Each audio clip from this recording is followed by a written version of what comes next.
Hey, what up, guys?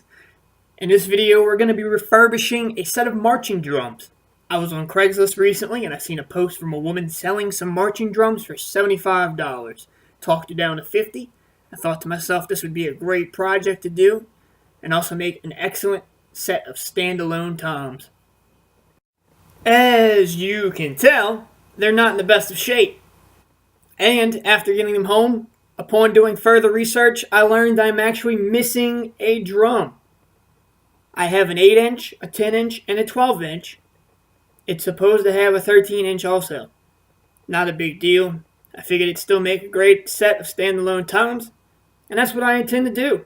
Refurbish it, paint it, polyurethane it, clean all the hardware up, and make a great set of drums.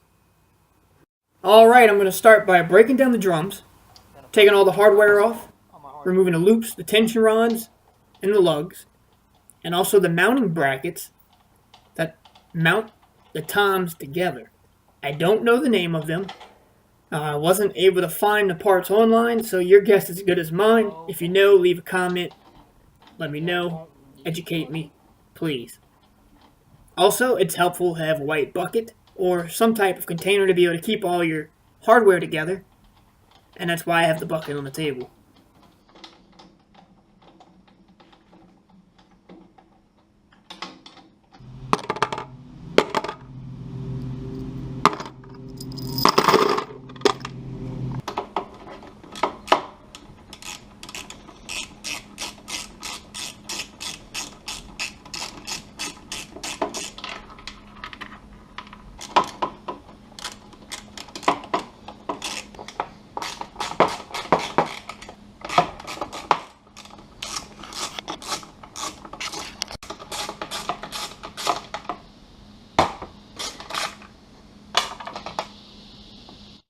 I noticed I was missing a screw for one of the lugs. In my experience of buying drums that are used and old, if I'm only missing one, I made out pretty well. I am now removing these Pearl logo plates, which are held on there with these tiny little screws, and also a adhesion sticker or stick tape on the back. And they're not all that easy to get off. I would like to reattach them later on once the drums are finished, but they are kind of damaged, scratched up, and indented. But it says Pearl, and it has some other information like a serial number and stuff like that on there. So it's pretty authentic and cool, but I don't think I'm going to be reapplying them later on. So the best way I found of going about removing the plate is to, of course, undo the little screws first. Use a heat gun to heat up the plate and soften the adhesion tape on the back. And then use a scraper to get between the plate and the skin and pry it forward. I didn't use the heat gun in the first one because of trial and error. This is the first time I've ever done this. So, yeah.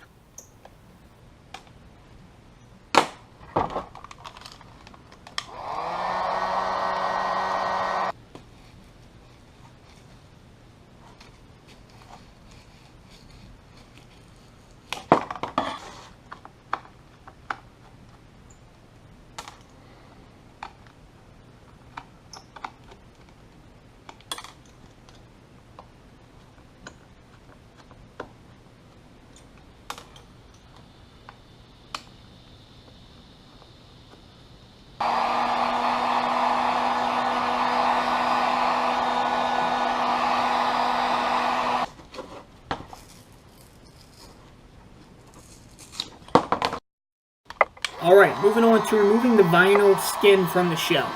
Same concept. Use a heat gun, heat up that adhesion tape on the back, and pry it and peel it with a scraper.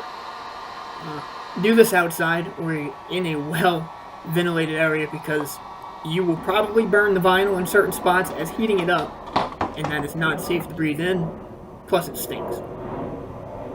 Also, don't try and do this without a heat gun, as you run the risk of damaging the wooden shell from peeling the vinyl off. I've done it in the past, and it's only made a world of hurt for myself, and caused a lot more work in the end.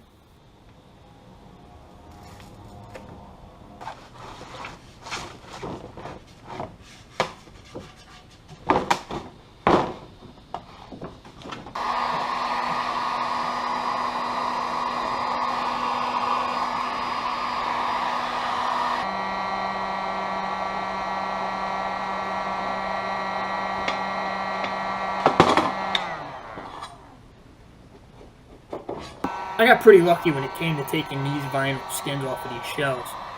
There's only adhesion tape and 2 or 3 spots holding the vinyl onto the shell. I did a floor time a while back, and it was every couple inches. So you can't even begin to imagine how much work went into that.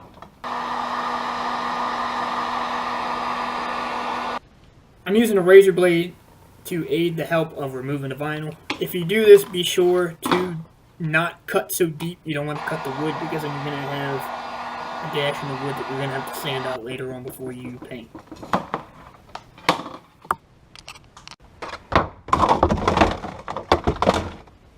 So after removing the vinyl, you're still going to have glue from the stick tape on your shell. And the best way I've found to get rid of that is to use some type of solvent and just sit there and scrape it off.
So when it comes to painting any surface, you want to sand it down and make sure it's completely smooth. So I'm using 320 grit sandpaper to give it a good smooth, even finish.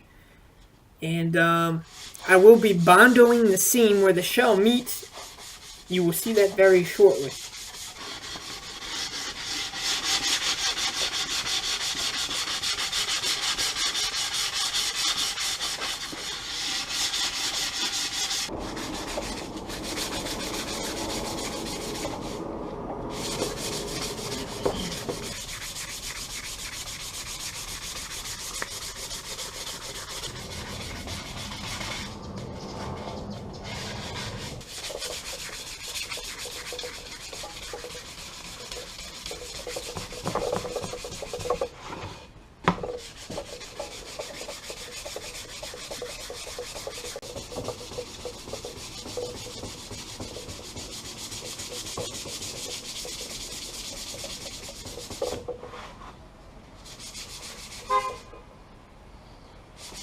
Okay, so I'm mixing up some Bondo so I can fill that seam where both sides of the shell meet, and then let it dry and come back and sand it smooth so I have a good smooth finished surface. You can find Bondo at probably pretty much any local hardware store.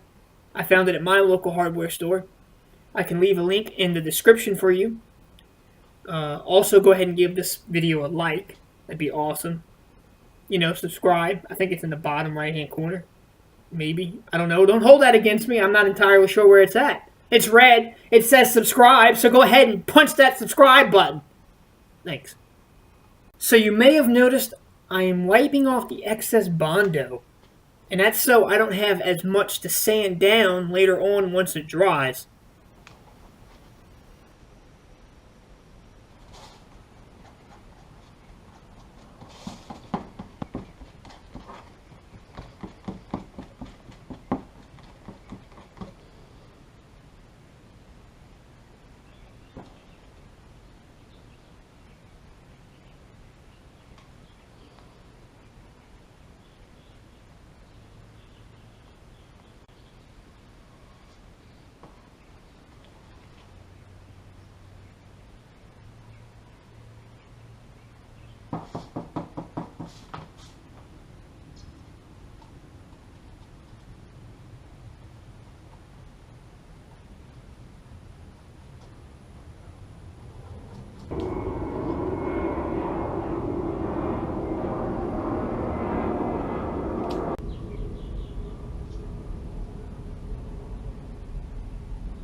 So I'm using Rust-Oleum enamel primer, and I'm going to give it a heavy coating to help hide any imperfections in the wood, like sand marks and anything else that might be there.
And for paint, I'm using Gloss Black Protective Enamel by Rust-Oleum.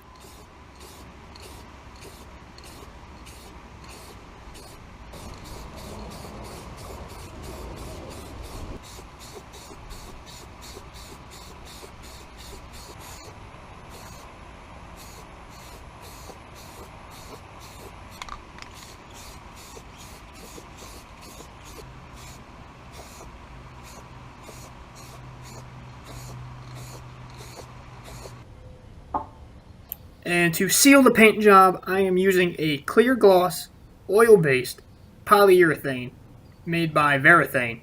I can leave a link in the description. That way you can see what it looks like, because I forgot to show you in the video. And if you feel like purchasing it, then you know where to get it from.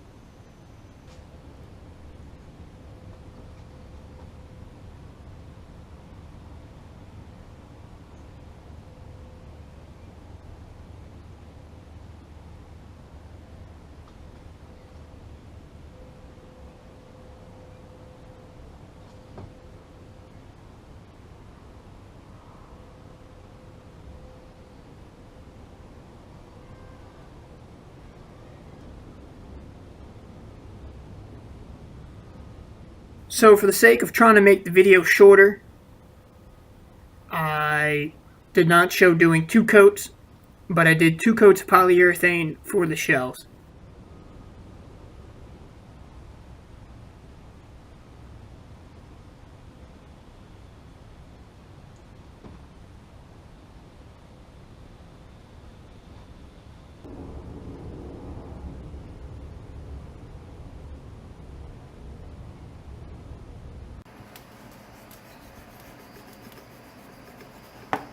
So I'm hitting the lugs with some steel wool to clean them up, and then I will polish them up afterwards to make them shine a little better. If you can see, there's like a protective coating on them, and underneath the protective coating there was some corrosion on some of them, and I couldn't quite get all the corrosion off, but they look 100 times better than what they did.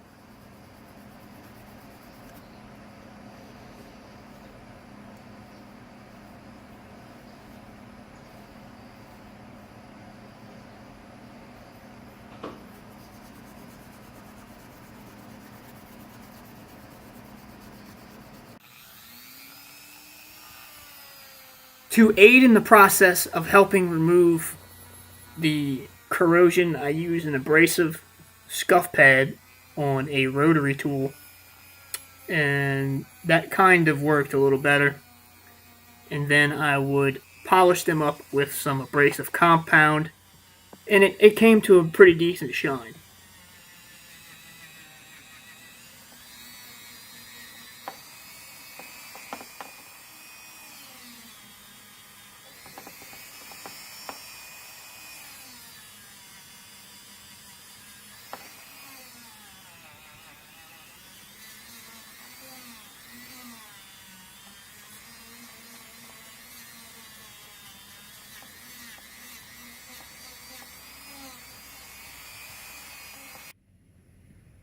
So I'm just marking out the holes where I plan to drill for bolting the mount on.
So I screwed up and drilled the hole that the post sits through with the wrong paddle bit.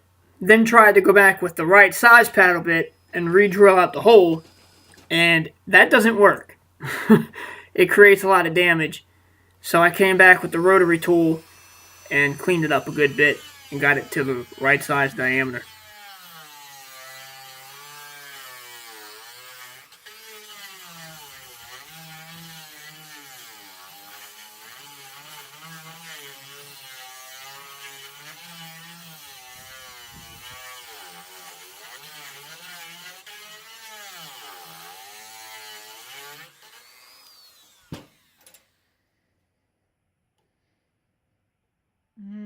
Or more.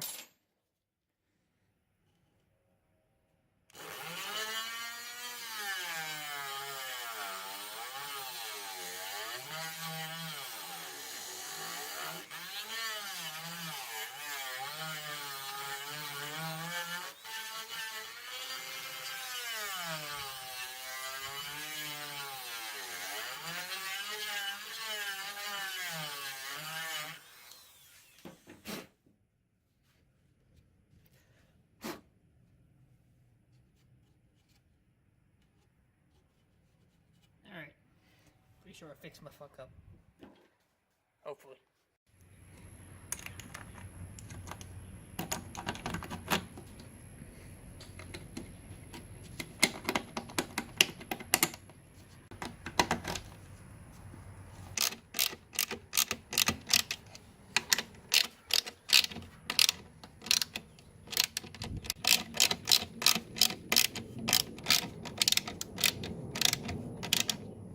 So here it is, the finished product. I think it came out pretty well. Judging by what it looked like before, it was in pretty bad shape. And, you know, it really didn't cost much to fix it up and make it look pretty decent. It was definitely a learning process, and I couldn't be any happier with it. I'm not going to tell you to go and subscribe because I already did earlier in the video. But if I haven't gained your trust by now, then I don't know how to at this point. Definitely give the video a like. You should leave in the comments what you thought. And you should also leave in the comments what you thought I should have either done differently or maybe some future projects that you'd like to see. Thanks for watching.